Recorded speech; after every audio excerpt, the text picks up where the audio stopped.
Tomba and Tomba II, The Evil Swine Return, are now adored by countless PlayStation fans all over the world, and received great reviews upon their respective releases. But despite this, they didn't sell very well, and developer Whoopee Camp eventually split. What happened here? That's what we're going to find out on today's Museum Mini, covering smaller portions of gaming history than usual. On today's episode, Whoopee Camp and Tomba.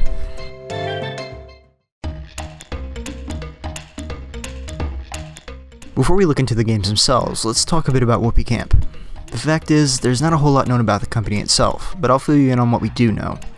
Whoopee Camp was founded in 1997 by Takuro Fujiwara, after leaving Capcom, where worked on major franchises such as Mega Man and Ghosts and Goblins. They went on to develop the two Tomba games, and that's it. It seems that Whoopee Camp simply couldn't maintain itself with the amount of money that it was making, and considering how well Tomba and Tomba II sold, there probably wasn't a lot of money to go around. By 2000, the aforementioned split occurred, with many employees later working at Access Games.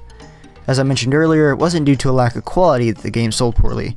It seems to be a lack of stock available at many retailers that led to this. Whoopee Camp had so much potential, and it's sad to see that the end of a company was brought along because of a lack of games to go around. Regardless, Tomba and Tomba II were later made available on the PlayStation Store, in case you don't feel like shelling out a ton of money for a physical copy, and their legacy lives on through these excellent games. So let's move on to the games. Tomba was a platformer released in 1998 for the PlayStation. Personally, I discovered this game through a demo disc, and I played the demo countless times. It wasn't until the PSN release in 2011 that I was able to play the entire game, and this appears to be the case for a lot of people. The game is simply a tough one to find, and checking in online it can go for quite a bit of money.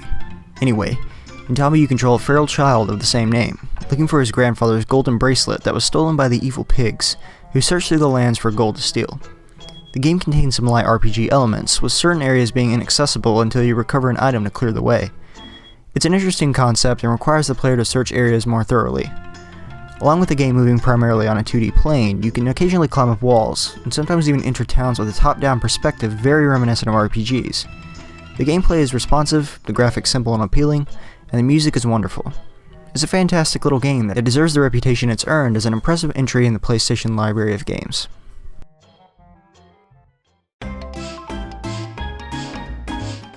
In 1999's Tomba II, The Evil Swine Return, Tomba returns to search for Tabby, his girlfriend or childhood friend. There's some conflicting information here. Anyway, this time he's joined by a ladybug named Zippo, as they work together to take out the evil pigs and locate Tabby. The gameplay in Tomba II is much more three-dimensional this time, allowing the player to move between layers of the environment, rather than being locked on one set path.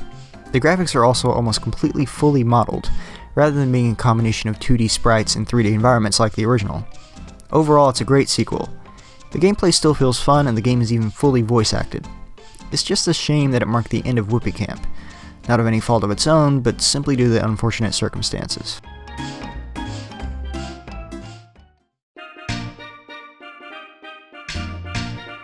And that's the story of Whoopee Camp and the Tomba games. I would love to cover the games in more detail at a later date, but I felt that it would be a good idea to bring the series to light. If you haven't played the Tomba games before and you're a fan of platformers, I would highly recommend them. The developers really gave these games their all, and it shows.